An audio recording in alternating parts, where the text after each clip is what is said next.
Ako nga po pala si Richie. 17 years old ako noon. Laking probinsya ako. Sanay sa simpleng buhay.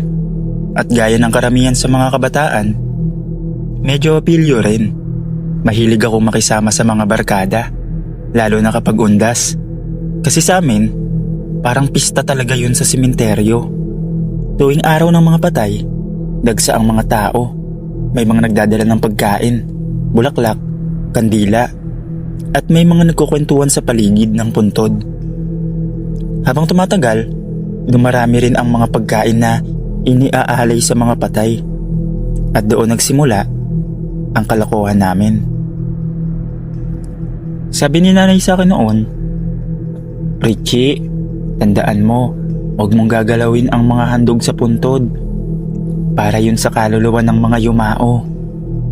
Tumangulang ako, pero sa totoo lang, hindi ko yun masyadong sineryoso. Sa isip ko, sayang naman yung pagkain, wala namang kumakain yan eh. Noong undas ng 2007, maaga kaming pumunta sa sementeryo para maglinis ng puntod ni Lolo. Ang daming tao. May mga batang naglalaro sa tabi ng nicho. May mga nag-aalay ng pagkain. May mga nagkakantahan pa. Habang abala si nanay at ang mga kapatid ko, napansin ko na ang daming iniiwang pagkain sa ibang puntod. Pansit, tinapay, puto, at soft drinks. Habang naglalakad ako, sumama sa akin ang dalawang barkada ko. Sabi ng isa, "Boy, pagkatapos nila umalis, tayo na bahala sa mga pagkain dito. Sayang to." Oo nga no, parang libre lahat. Parang handa na libre. Hapon na nun, medyo mainit pa rin. Unti-unti nang umuuwi ang mga tao at ang sementeryo ay nagiging tahimik. Kami naman, nagpalipas ng kaunting oras sa gilid hanggang sa halos wala ng tao. Doon namin sinimulan ang plano. Bit-bit ang maliit na plastik. Nag-ikot kami sa mga puntod. Ang dami naming nakita. May mga platong puno ng pansit, kakanin, at prutas. Habang yung mga kandila naman, dahan-dahang nauupos. Napansin ko yung isang puntod mula sa may dulo. Parang bagong linis lang. May 3 suman, 1 platong pansit, at 2 soft drinks. Parang sobrang sayang kung iiwan lang. "Dito na lang tayo," sabi ko. Lumapit ako at kinuha ang 1 pirasong suman. Wala namang makakakita. Dagdag ko pa.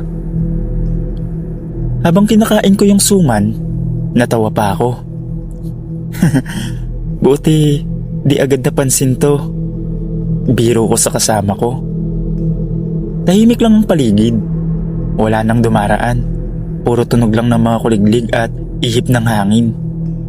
Pero habang kumakain ako, parang may malamig na hangin.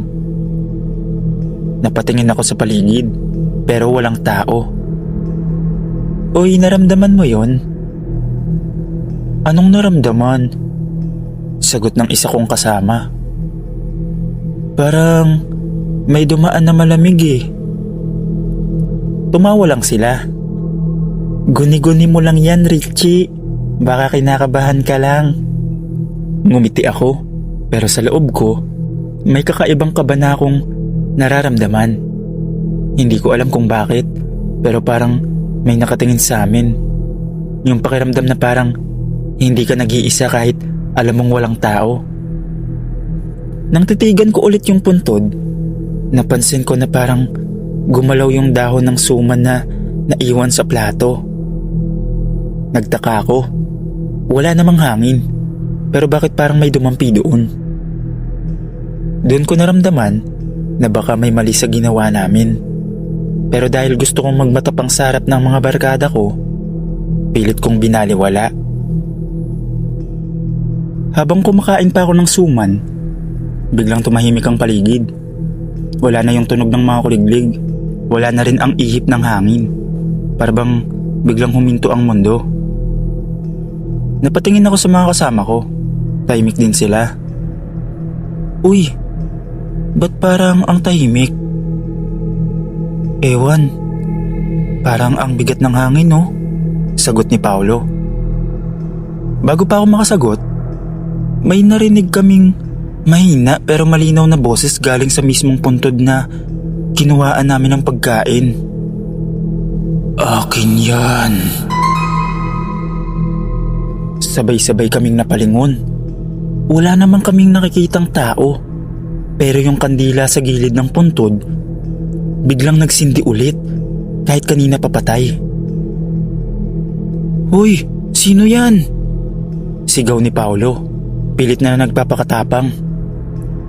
Walang sumagot, pero yung apoy ng kandila gumagalaw na parang may humihinga. Biglang may malamig na hangin, pero hindi normal na hangin. Kasi ramdam ko na parang may humahawak talaga sa'yo. Napasigaw ako. Uy, tara na! Umalis na tayo! Paglingon namin, may nakita kaming anino sa may puno ng santol sa gilid ng sementeryo. Mabagal itong lumalapit. Parang tao pero hindi buo. Ang muka, hindi malinaw. Parang usok lang. Pero ang nakakatakot, habang papalapit siya, rinig namin yung boses niya na garalgal. Bakit nyo kinuha ang handog sa amin? Halos sabay-sabay kaming tumakbo. Tinakbo namin yung daan palabas ng sementeryo. Pero parang paulit-ulit lang yung dinadaanan namin. Kanina, nasa gitna kami. Pero ilang minuto na kaming tumatakbo. Yung mga puntod na dinaanan namin, pare-pareho lang. Pre, parang hindi tayo makakalabas, sabi ni Paolo. Hindi, bilisan mo lang, sabi ko, maiyak-iyak na sa takot. Habang tumatakbo, naririnig namin sa likod yung tunog ng mga yapak sa lupa, parang sumusunod sa amin. Lumingon ako kahit takot, at nakita ko na parang may mga aninong lumalabas mula sa ibang puntod. Isa, dalawa, hanggang sa parang 5 na silang naglalakad papunta sa amin. Hindi buo ang katawan, puro itim lang na hugis. Ang iba, may dala pang parang kandila na nagliliwanag sa hangin. Tumakbo kami ng mas mabilis. Buti na lang, may nadaanan kaming bakod sa likod ng sementeryo at tumalon kami doon. Pagka-landing namin, bigla kaming napahinto. Kasi paglingon namin, wala na yung mga anino. Tahimik na ulit. Pero ramdam ko sa dibdib ko na parang may malamig na hangin pa ring nakapalibot sa amin. Pag uwi ko sa bahay, putlang-putla ako. Si nanay agad na sumalubong. Richie, ano nangyari? Bakit ang dumi mo? Hindi ako makasagot agad. Nagsalita lang ako nang nanginginig ang boses ko. Nay, may humabol sa amin sa sementeryo. Yung mga patay. Napatingin sa akin si nanay. Halatang nagulat pero hindi na rin siya nagtanong pa.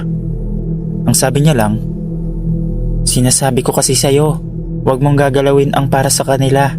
Hindi yun pagkain ng buhay. Simula nun, Sir Dave, pumupunta pa rin naman ako sa sementeryo. Pero hindi na ako naglilikot at kumukuha ng mga handog. Doon na lang ako palagi sa tabi ni nanay. At kahit may pagkain akong makita, hindi ko na pinapansin. Kasi tuwing naaalala ko yung boses na nagsabi sa akin ng amin yan, kinikilabutan pa rin ako. Nagsilbi itong aral sa akin na itigil ang gawain yon. Hanggang dito na lang po, Sir Dave. Salamat.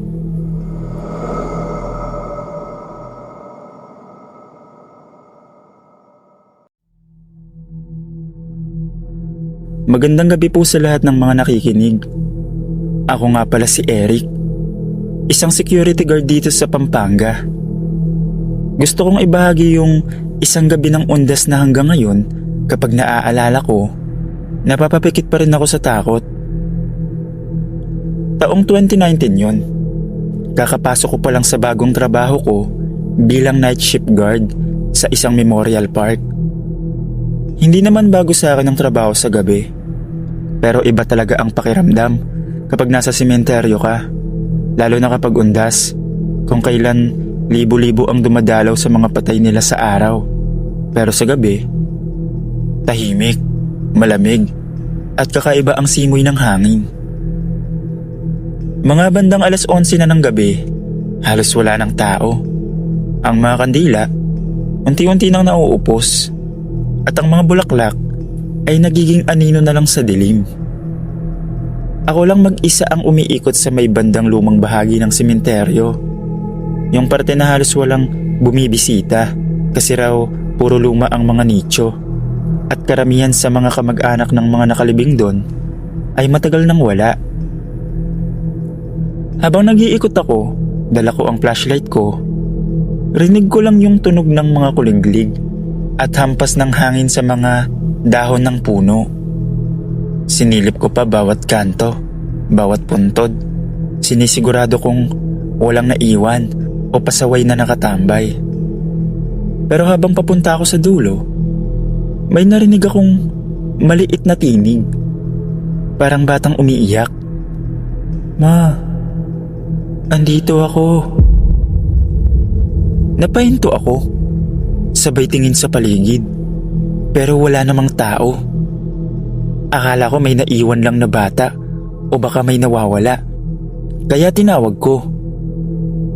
"Hello? Sino yan? Nasaan ka?" Tahimik. Tanging hangin lang ang sumagot. Nagpatuloy ako.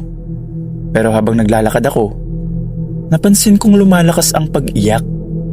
Ngunit imbis na manggaling sa harap, parang nasa paligid ko na. Lumingon ako sa kaliwa, sa kanan, sa likod, pero wala. Nang ilawan ko ng flashlight ang isang lumang nicho, napansin kong may kandilang nakasindi mag-isa. Kahit kanina lang umikot ako ron at wala naman talagang nakasindi. Lumapit ako para patayin sana. Pero bago ko pa man magawa, biglang may dumaan na malamig na hangin sa likod ko. Yung tipong parang may huminga sa likod mo. Paglingon ko, may batang nakaupo sa ibabaw ng nicho. Puting-puti ang suot, pero luma na't marumi. Hindi ko makita ang mukha dahil nakayuko, pero nakikita kong may itim na mantsa sa dibdib niya. Parang dugong natuyo. Kinilabutan ako. Tinangka kong magsalita, pero wala akong mailabas na boses. "Kuya, nakita mo ba si Mama?" Sabi ng bata, sabay tingala. At doon ko unang beses nakita, wala itong mata. Tapos may tumutulong likidong parang itim na dugo. Nabitawan ko yung flashlight ko. Tapos tumakbo ako papunta sa guardhouse. Halos madapa sa kaba. Pero habang papalapit ako, may narinig akong mga yabag sa likod ko.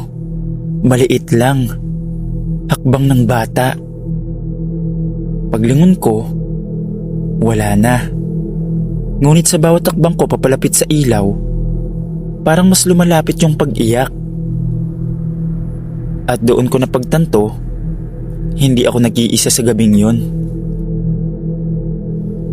Pagkarating ko sa guardhouse, hingal na hingal ako. Nanginginig pa ang kamay ko habang sinasara ko yung pinto at agad kong binuksan lahat ng ilaw. Ramdam ko pa rin yung lamig sa batok ko. Parang may nakasunod pa rin kahit wala naman akong nakikita. Kinuha ko agad yung radyo para tawagan yung isa ko pang kasamang guard, si Mang Temyong, na naka-duty sa kabilang dulo ng sementeryo. "Mang Tems, nasa kabilang gate ka ba? May bata rito sa lumang parte.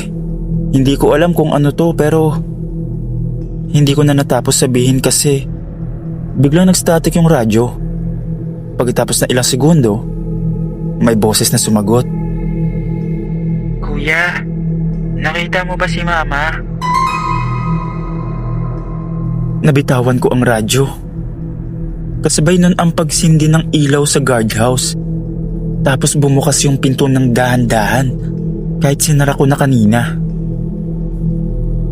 Doon sa may labas ng pinto, nakita kong may basang mga yapak ng paa ng bata mula sa lupa papasok sa loob. Dahan-dahan akong umatras, pero habang umaatras ako, narinig ko na naman yung tinig. Kuya, sama ka sa amin. Marami kaming kandila. Sabay may kumalansing sa labas. Parang may mga bote o lata na nagtatamaan. Kinabahan na ako ng todo. Pero sinilip ko pa rin mula sa bintana gamit ang flashlight. At doon ko nakita, hindi lang pala isang bata. Marami sila. Mga bata, puti ang suot, may mga sugat at itim na mata. Nakatayo sa pagitan ng mga nicho. Sa bawat sindi ng kandila, parang mas lumalapit sila. Sabay-sabay na humahaplos sa mga lapida. Sabay bigkas ng iisang tanong. Nasaan si Mama? Sumigaw ako. Tumakbo ako palabas ng guardhouse, dala ang flashlight at radyo. Pero habang tumatakbo ako, pakiramdam ko, lumalabo yung paligid. Parang umiikot. Ang mga nicho, biglang nagbago ng pwesto. Parang maze. Hindi ko na alam kung saan ako pupunta. Tapos bigla ko naamoy yung matapang na amoy ng kandila at bulok na bulaklak. At sa gitna ng dilim, may nakita kong lapida na may nakaukit. Dito nakalibing si Maria at ang kanyang mga anak. Pumanaw noong Undas, 1989. At doon ko naalala, may narinig akong kwento noon mula sa caretaker. Isang pamilya raw ang nasunog sa bahay malapit sa sementeryo noong Undas. 3 bata at ang kanilang ina. Hindi na raw nahanap yung mga bangkay ng mga bata. At simula noon, may mga nakakakita raw ng mga batang naglalaro sa pagitan ng mga nicho tuwing Undas ng gabi. Pagkatapos kong mabasa yun, biglang nawala ang mga bata. Kinabukasan, nang umaraw na, ininspeksyon ko yung lugar kasama si Mang Temyong. Doon namin nakita sa mismong harap ng guardhouse, may 3 kandila na nakasindi pa rin kahit umaga na. Sa tabi nun, may mga munting tsinelas, basang-basa sa putik. At matapos yun, Sir Dave, hindi ko na muling binantayan yung sementeryo pagkatapos ng gabing yon kasi nag-resign na ako. Sabi ng iba, baka raw guni-guni lang dahil sa puyat. Pero ako, alam kong totoo yung nakita ko. Hanggang dito na lang po. Sana maging mapayapa tayong lahat ngayong Undas. Salamat sa pagbasa ng kwento. More power sa PNT Stories.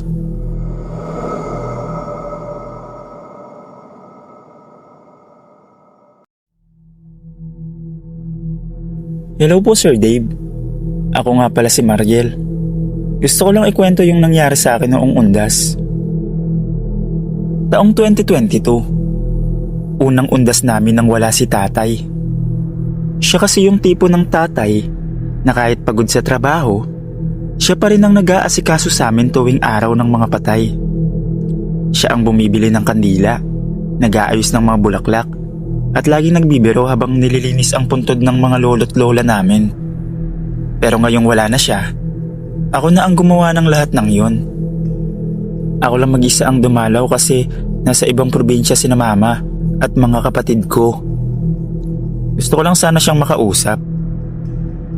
Tanghali pa lang at puno ng tao ang sementeryo.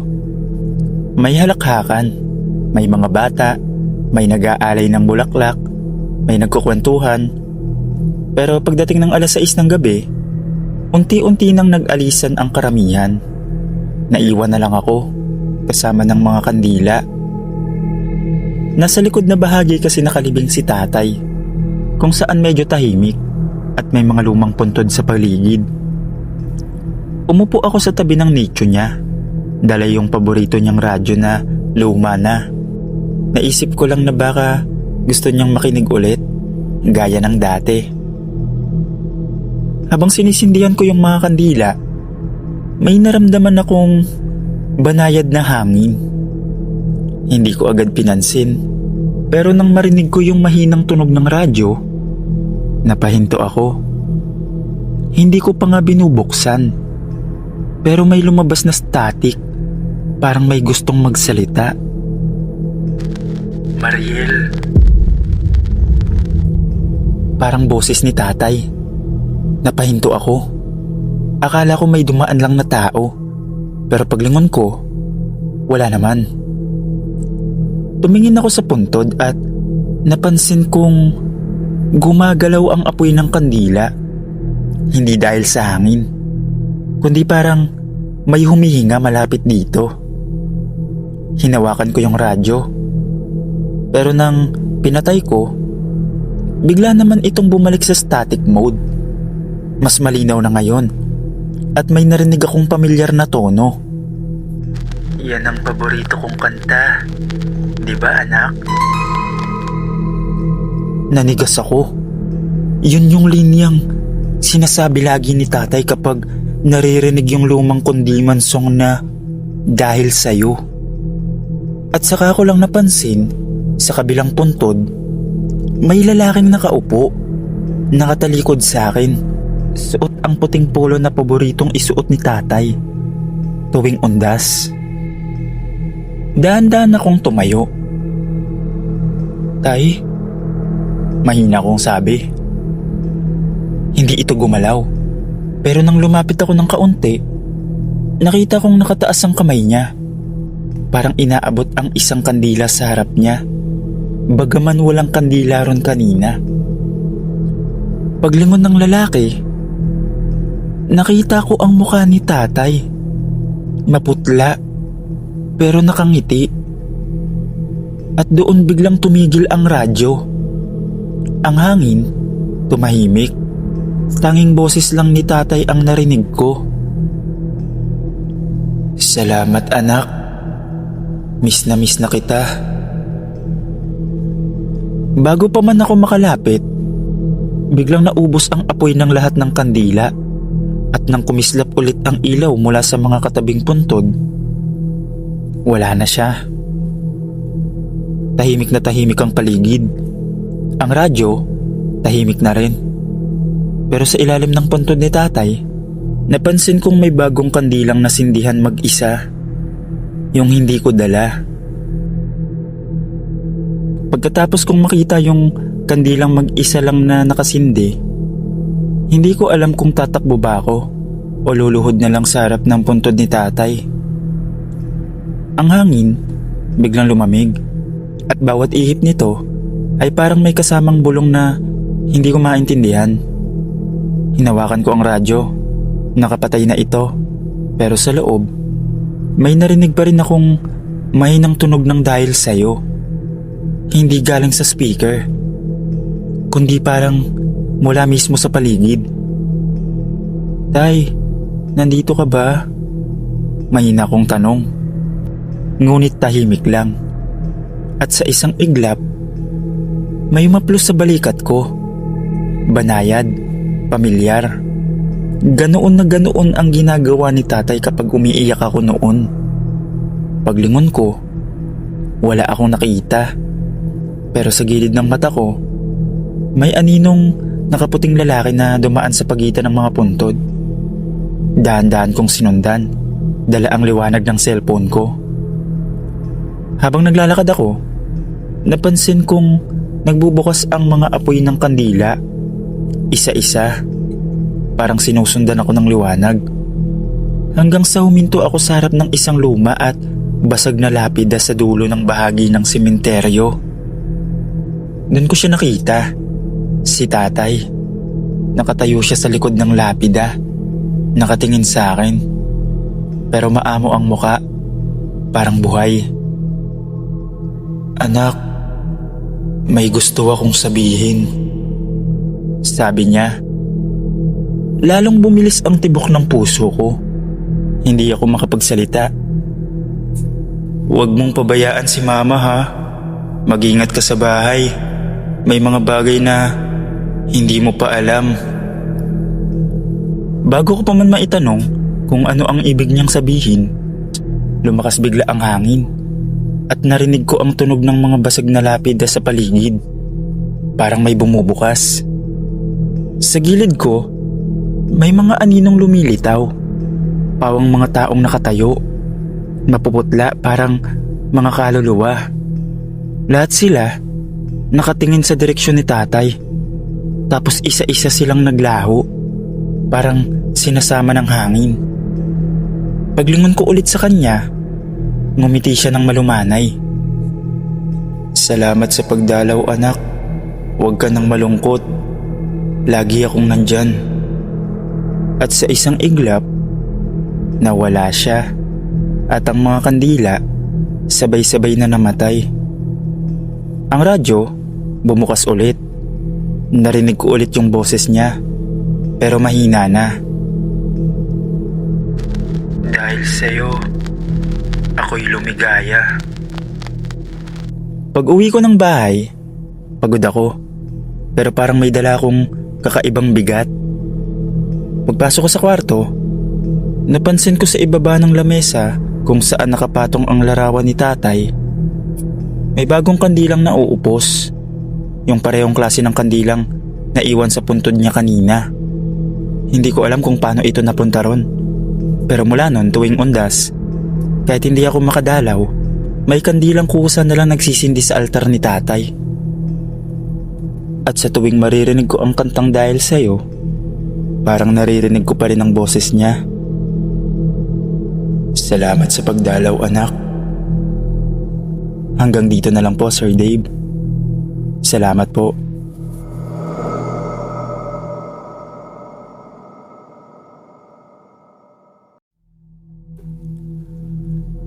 Ako nga po pala si Jonas.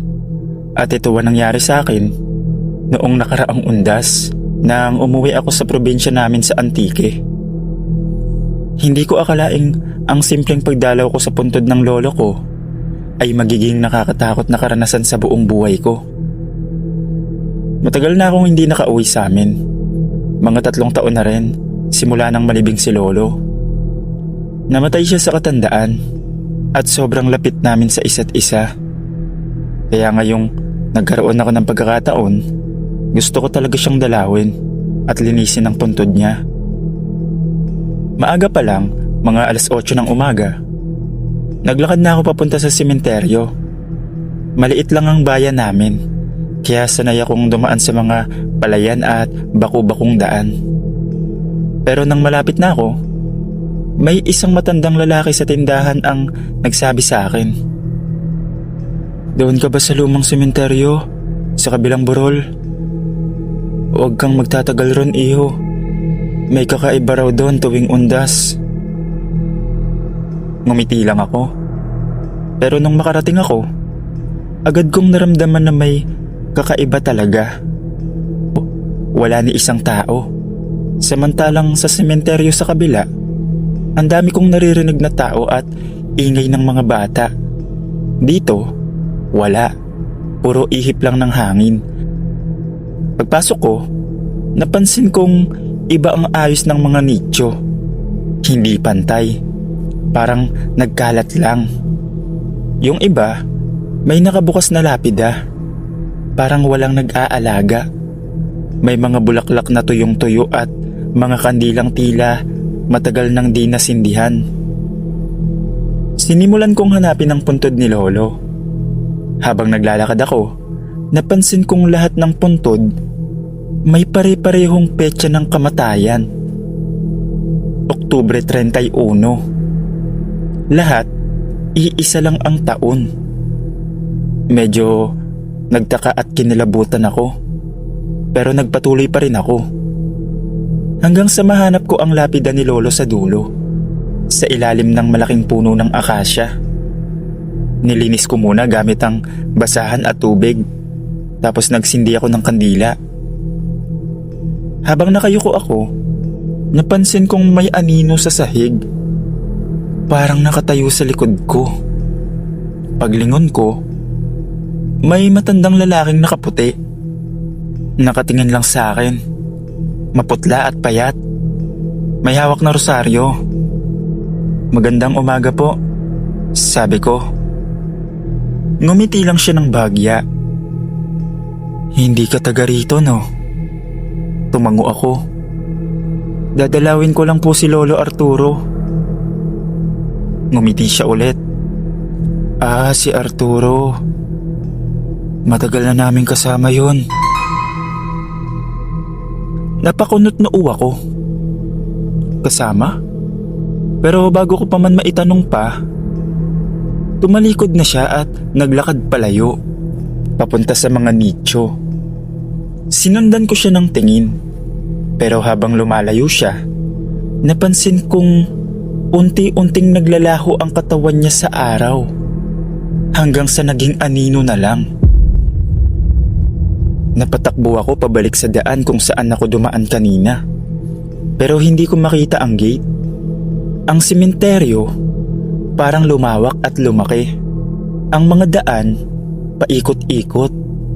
Kahit saan ako lumingon, puro nicho. Naririnig ko pa ang mahihinang tinig mula sa mga puntod, parang mga taong bumubulong. "Huwag mo kaming iwan. Dito ka na lang." Tapos biglang may humawak sa paa ko. Isang kamay naggaling sa ilalim ng lupa. Sumigaw ako. Pilit kong hinila ang sarili ko. At paglingon ko, may mga aninong papalapit. Hugis tao, pero wala silang mga muka. Tumakbo ko ng tumakbo hanggang sa makarating ako sa isang lumang krus. At doon ko nakita ang pangalan ko, ang nakaukit sa lapida sa ibaba. Jonas, ipinanganak 1996 at namatay noong Oktubre 31, taong 2023. Bigla ako nawalan ng malay. Ang huling natatandaan ko, may malamig na hangin na dumaan at biglang dumilim ang paligid. Pagmulat ko, nasa labas na ako ng sementeryo, basang-basa sa pawis, at tanghaling tapat pa rin. Pag-uwi ko, kuwinento ko sa tiyahin ko ang nangyari. Ang sabi niya lang, "Jonas, matagal nang walang sementeryo doon. Nilipat na lahat ng inilibing doon. 3 taon na ang nakakaraan." Doon ko lang nalaman, ang sementeryong pinuntahan ko ay sarado na mula pa noong 2020 dahil gumuho raw ang lupa at maraming bangkay ang hindi na nakuha. Matapos ang karanasan kong yun, umuwi na ako sa Maynila at hindi na bumalik sa probinsya namin sa Antique kahit kailan. Hanggang dito na lang po ang kwento ko. Salamat kung mabasa. More power sa inyo, Sir Dave.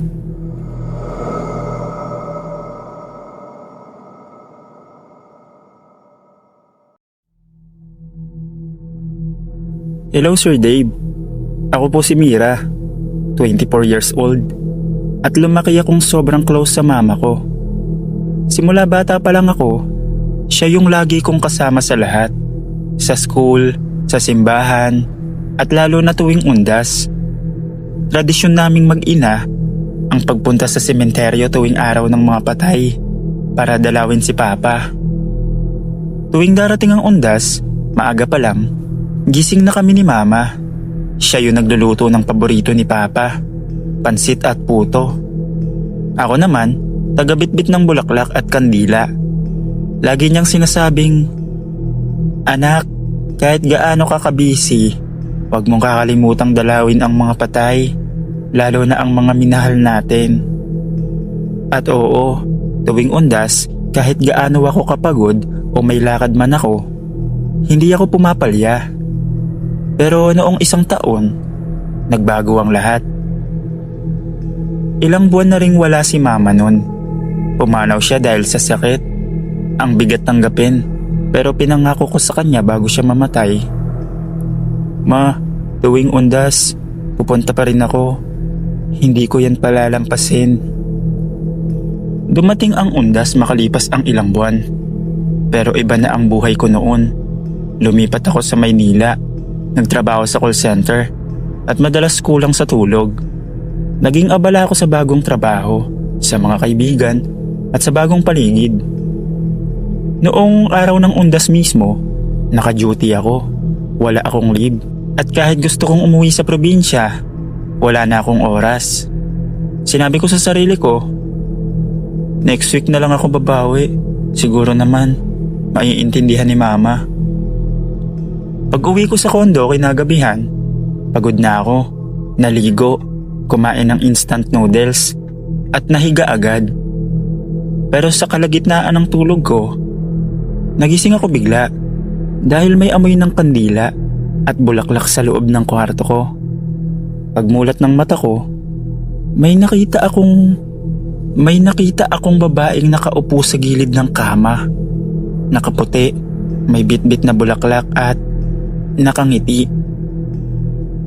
Mira, boses ni Mama yun. Napaupo ako, pero nang kumurap ako, wala na siya. Inisip ko na baka panaginip lang o dala ng pagod. Pero hindi ko makalimutan yung amoy ng kandila at bulaklak. Parehong amoy na naaamoy ko tuwing undas sa sementeryo. Kinabukasan, binaliwala ko pa rin. Pumasok sa trabaho. Pero habang nasa opisina ako, napansin ng mga kasama ko na parang lutang ako. Bigla ko naamoy ulit yung amoy ng kandila, kahit air condition ang buong opisina. Nang tumingin ako sa salamin ng pantry, may refleksyon ni Mama sa likod ko. Nakatingin lang.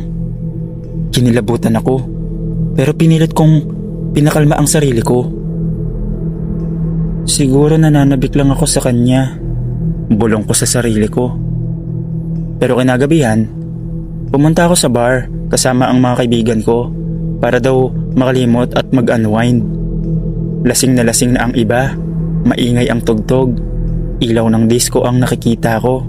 Pero habang nasa dance floor ako, may nakita akong pamilyar na mukha sa sulok.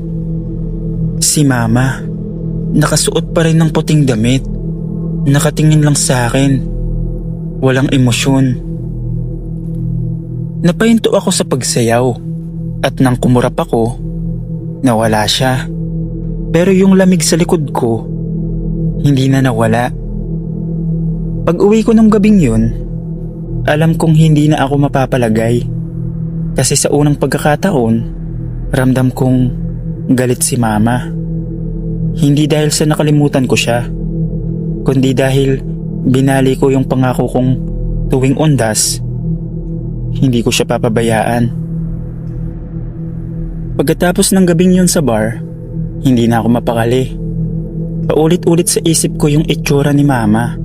Nakaputing damit, nakatingin lang, walang ekspresyon. Hindi ako sigurado kung panaginip ba yun, epekto ng alak, o totoo talaga. Pero simula nun, gabi-gabi na akong ginagambala. Pag uwi ko galing trabaho, nakikita ko na nakabukas ang ilaw sa kusina, kahit alam kong pinatay ko yon bago ako umalis. Minsan naman, pagdadaan ako sa sala, may amoy kandila, kahit wala naman akong altar o kahit anong dekorasyon. Isang gabi, habang nakahiga ako at papikit na sana, may kumaluskos. Akala ko pusa lang o hangin. Pero nang lumingon ako sa gilid ng kama, may babaeng nakaupo, nakaputi, basa ang buhok at pamilyar ang muka. Si Mama. Mira. Ma, bakit mo ako nakalimutan? Hindi ako makagalaw. Nakatingin lang ako habang dahan-dahan siyang lumalapit sa akin. Yung mata niya, puno ng lungkot. Pero habang papalapit siya, nagbabago yung mukha niya. Nagiging maputla. At yung ngiti niya, unti-unting nagiging parang galit.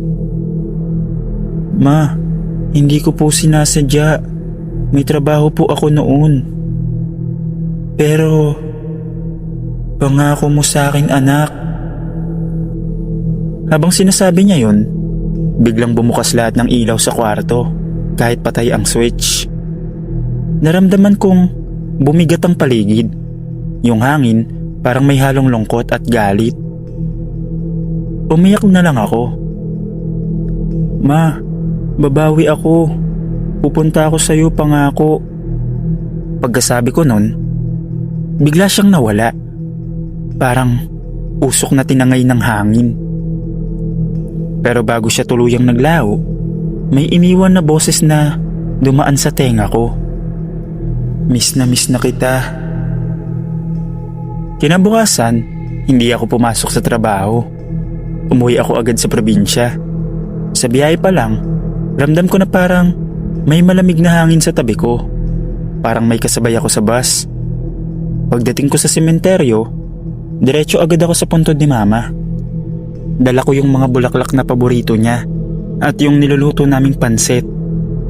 Paglapit ko sa puntod, napansin kong may nakatirik na kandila kahit wala naman dapat pupunta roon bago ako. Parang may naunang nagpunta. Lumuhod ako at nagsindi ng kandila. Nanginginig pa rin yung kamay ko.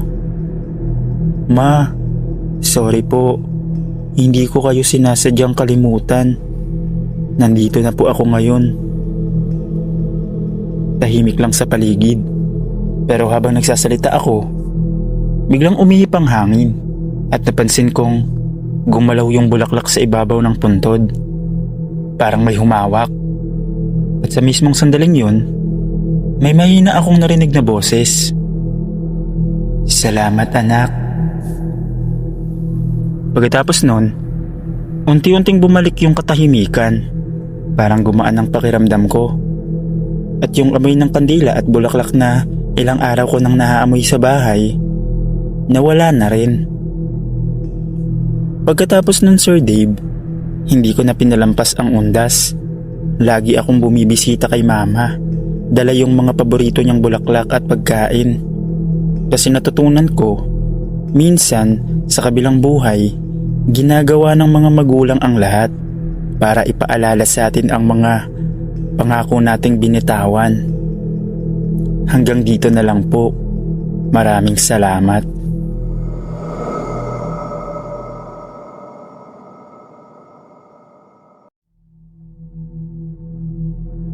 Magandang hapon sa iyo, Sir Dave. Tawagin niyo na lang po akong Alan, 26. At nitong nakaraang taon lang, namatay ang mama ko. Siya lang ang kasama ko simula pagkabata.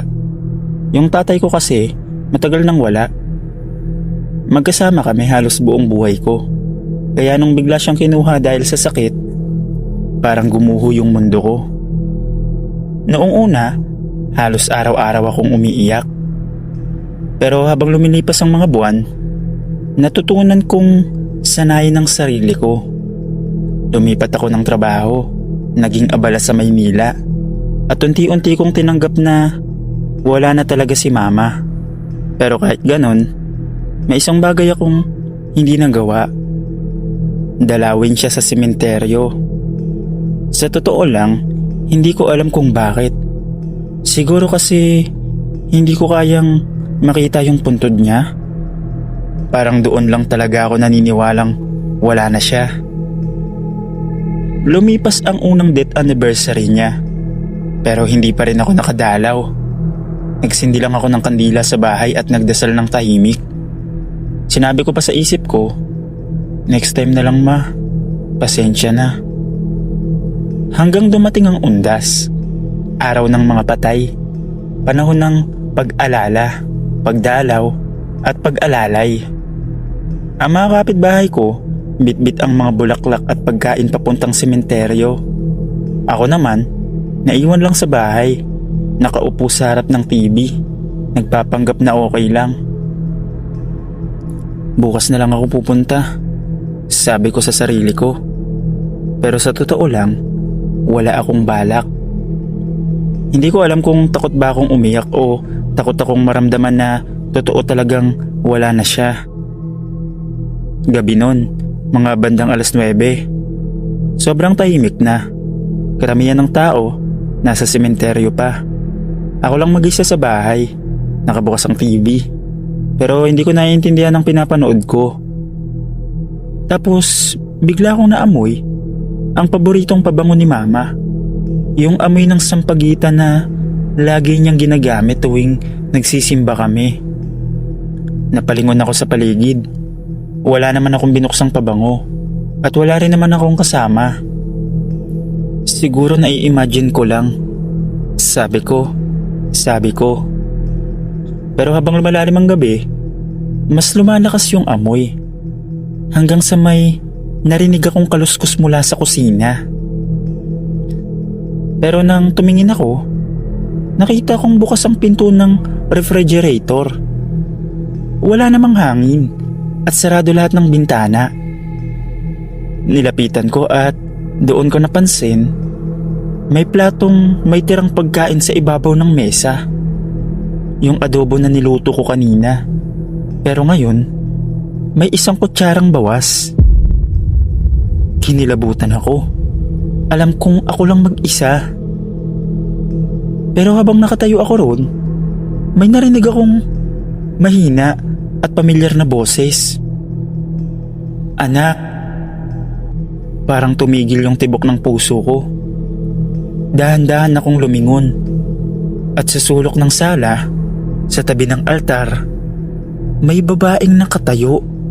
Nakaputing duster, maayos ang buhok, at may hawak na kandila. Hindi ko na kailangang hulaan. Si Mama yun. Hindi ako makagalaw. Hindi ako makapagsalita. Gusto kong tumakbo pero parang nanigas yung katawan ko. Bakit hindi ka dumalaw, anak? Mahinahon ang boses niya. Pero ramdam ko yung lungkot. Nakalimutan mo na ba ako? Nang marinig ko ang boses ni Mama, parang tumigil ang paligid. Hindi ako makagalaw. Yung lamig ng hangin, dumiretso sa buto ko. Ang tanging ilaw lang sa bahay ay yung maliit na ilaw sa altar. At doon ko siya malinaw na nakita. Si Mama, nakaputing duster, hawak ang kandila, maputi ang muka. Pero hindi nakakatakot, malungkot lang. Pero habang tumatagal, unti-unti kong napapansin, wala siyang anino. Anak, bakit hindi mo na ako dinadalaw? Sorry Ma, hindi pa talaga ako handa. Pero bago ko pa matapos sabihin, lumamig bigla ang buong bahay. Nag-flicker din ang ilaw sa altar at yung kandilang hawak niya, sumindi mag-isa. Ang amoy ng sampagita, mas tumindi. Parang umuusok ang paligid. Handa ka o hindi, ako mismo ang dumalaw sa'yo. Sabi niya habang papalapit. Doon ako napaatras. Nakita kong tumutulo ang luha niya. Pero hindi ordinaryong luha. Itim. Tapos parang may usok na lumalabas sa mata niya habang patuloy siyang lumalapit. Hindi mo man ako dinalaw. Ako na ang pupunta sa'yo. Ma, tama na. Patawarin mo na ako. Pero sa halip na mawala, naramdaman kong lumapit siya sa mismong tenga ko. Ramdam ko yung lamig. Anak, wag mo akong kalimutan. Pagkatapos nun, nawala ang lahat ng ilaw. At sa isang iglap, sobrang dilim ng paligid. Wala akong makita. Pero may naririnig akong paghikbi, mga yapak, at ang boses ni Mama na parang paulit-ulit. Huwag mo akong kalimutan. Kinabukasan, Nagising ako sa sala, nanginginig, pawis na pawis. Yung kandila sa altar, naupos na. Pero yung larawan ni Mama sa altar, may tulo ng itim na parang kandilang natunaw. Hindi ko na inaksaya ang oras. Punta agad ako sa sementeryo, dala ang bulaklak at pagkain. Tahimik ako nagdasal sa puntod ni Mama. At habang nakaluhod ako, may naramdaman akong hangin na dumaan sa tabi ko. Mabango, amoy sampagita. At sa sandaling yun, parang may marahang kamay na umawak sa balikat ko. Tahimik akong napangiti kahit may luha. Ma, andito na ako. Mula nun, Sir Dave, hindi na ako pumapalya tuwing undas. Hindi dahil sa takot, kundi dahil alam kong totoo yung mga sinasabi nila. Ang mga patay, bumabalik kapag nakalimutan. Hanggang dito na lang po. Salamat.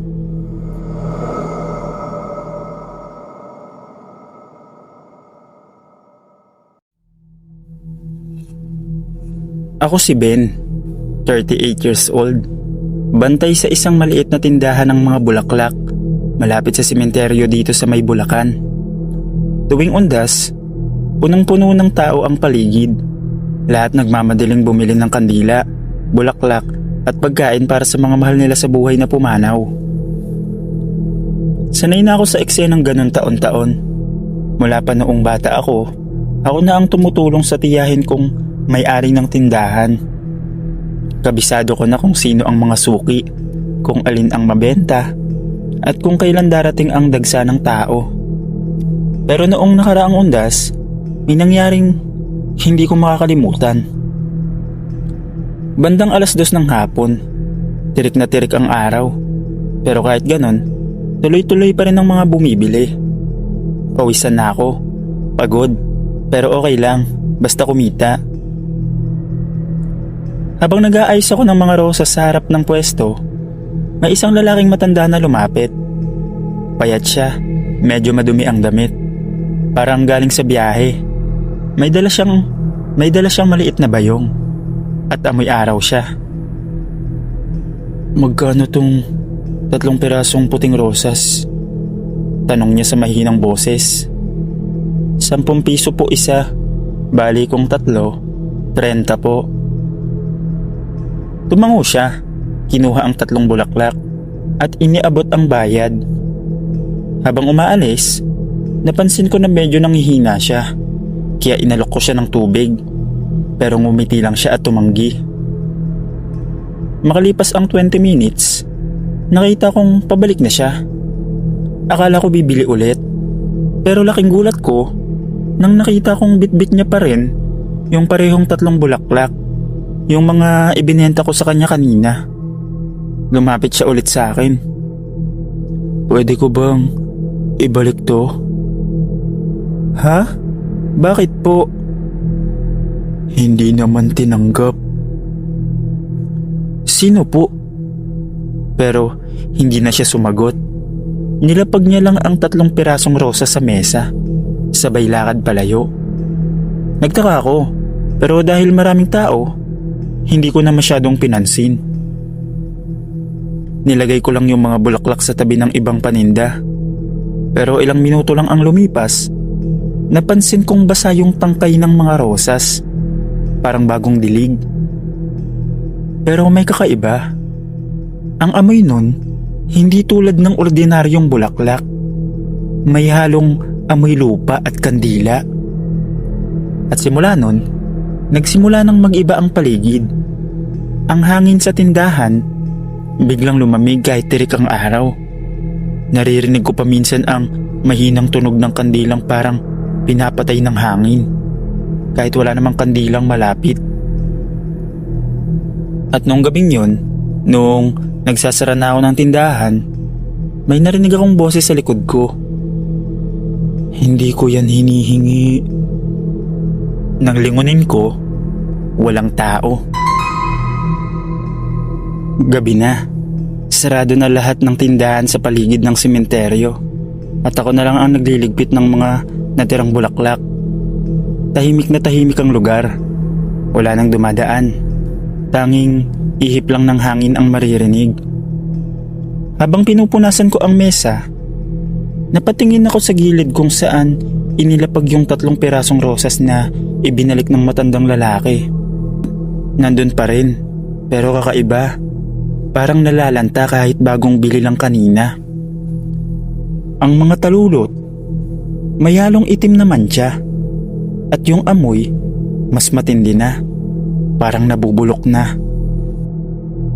Naisip kong itapon na lang. Pero bago ko pa mahawakan, biglang may umihip na malamig na hangin. Tumingin ako sa paligid. "Tia, ikaw ba yan?" Sabi ko, pero walang tumugon. Pagharap ko ulit sa mesa, wala na yung 3 bulaklak. Kinabahan ako. Sinilip ko ang paligid, baka tinangay ng hangin. Pero nang tumingin ako sa sahig, may mga basang yapak. Maliliit, parang pangmatanda. Dumidiretso ito palabas ng tindahan, papunta sa sementeryo. Hindi ko alam kung bakit, pero sinundan ko. Bitbit ko ang flashlight at tumawid sa madilim na papuntang mga puntod. Ang sementeryo, tahimik, pero parang buhay. Ramdam ko ang lamig na dumadampi sa balat ko. Pagdating ko sa loob, huminto ako sa gitna at doon ko nakita sa ibabaw ng isang lumang puntod, nakapatong ulit yung 3 puting rosas. Lumapit ako ng dahan-dahan. Ang nakasulat na pangalan sa lapida, Hector, 1939, 1985. Hindi ko kilala. Wala sa listahan ng mga madalas bumisita rito. Pero nang tumingin ako sa paligid, may nakaupo sa tabi ng puntod. Yung matandang lalaki na bumili ng bulaklak kanina. Nakatalikod siya. Pero sigurado akong siya yun. Parehas na damit, parehas na bayong. Lumapit ako ng konti. "Manong?" Dahan-dahan siyang tumingin sa akin. At yung mata niya, puro puti. "Sabi ko naman sa'yo." Hindi niya tinanggap. Sabi niya habang nagsasalita siya. Nagsimulang umusok yung 3 bulaklak na nasa puntod. Unti-unting nilamon ng apoy at hanggang sa maging abo. At bago ko pa magawa ang kahit ano, nawala siya. Naiwan lang yung bayong sa tabi ng puntod. At sa loob nun, may mga lumang tuyong bulaklak na parang ilang taon nang nakalibing. Tumakbo ko pabalik sa tindahan, nanginginig at sinara ko agad yung pwesto. Hindi ako nakatulog buong gabi. Kinabukasan, dinala ko sa simbahan yung natirang mga bulaklak at pinabasbasan. Sabi ng pare, baka alay yun sa isang kaluluwang hindi matahimik. Simula nun tuwing Undas, lagi akong nag-aalay ng 3 puting rosa sa may sementeryo, sa may puntod ni Hector. Hindi ko siya kilala, pero alam kong kailangan niya ng dasal. At mula nun, tahimik na ulit ang tindahan.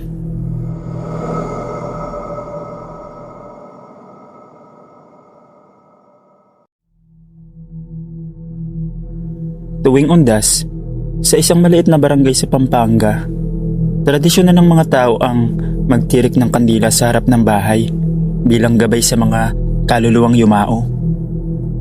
Lahat tahimik at may respeto tuwing gabi ng November 1. Pero hindi para kay Natutoy at Junjun. Kilala silang magkaibigang pilyo sa lugar. Mahilig manggulat at magbiro. Sa kanila, ang mga kandilang yon ay parang laruan lang. Gabi ng Undas. Habang ang karamihan ay nagdarasal o nasa sementeryo, naglibot ang 2 sa barangay, bitbit ang flashlight. Naglalakad sila sa madilim na daan. Sabay nag-umpisang ihipan ang mga kandilang nakatirik sa harap ng mga bahay. 1, 2, 3. Hanggang sa halos bawat bahay na madaanan nila, pinapatay nila lahat ng kandila. Habang lumalayo sila, napuno ng halakhak ang madilim na kalsada. Walang takot, walang iniisip. Pero nang makarating sila sa dulo ng kanto, biglang naging kakaiba. Tumahimik ang paligid at unti-unting lumamig. Paglingon nila sa malayo, makikita ang mahabang linya ng mga kandila na pinatay nila. Ngunit isa-isa itong muling nagliliyab. Parang may umihip pabalik ng apoy.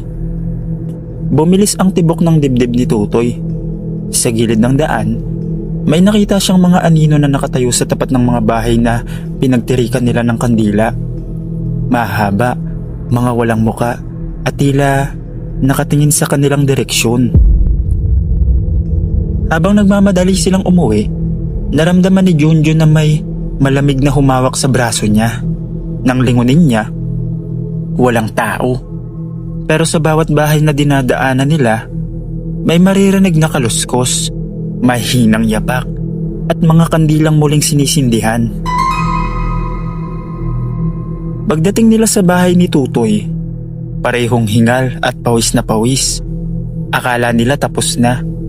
Pero bago pa sila pumasok, napansin nila ang isang kandilang nakatirik sa harap ng bahay. Malaki, bago, at may pangalan sa tabi nito. Nakasulat sa papel, para sa kaluluwa ni na Tutoy at Junjun. Nanginginig silang tumakbo palayo, pero sa bawat sulok ng kalsada, may mga kandilang sumindi at mga aninong nakatayo sa dilim. Kinabukasan, nakita silang parehong wala ng buhay sa gilid ng sementeryo. May mga paso ng kandila sa paligid at amoy ng usok. Simula nun, tuwing undas, laging may 2 kandilang sabay na sinisindihan ng mga taga-barangay. Isa kay Tutoy at isa naman para kay Junjun.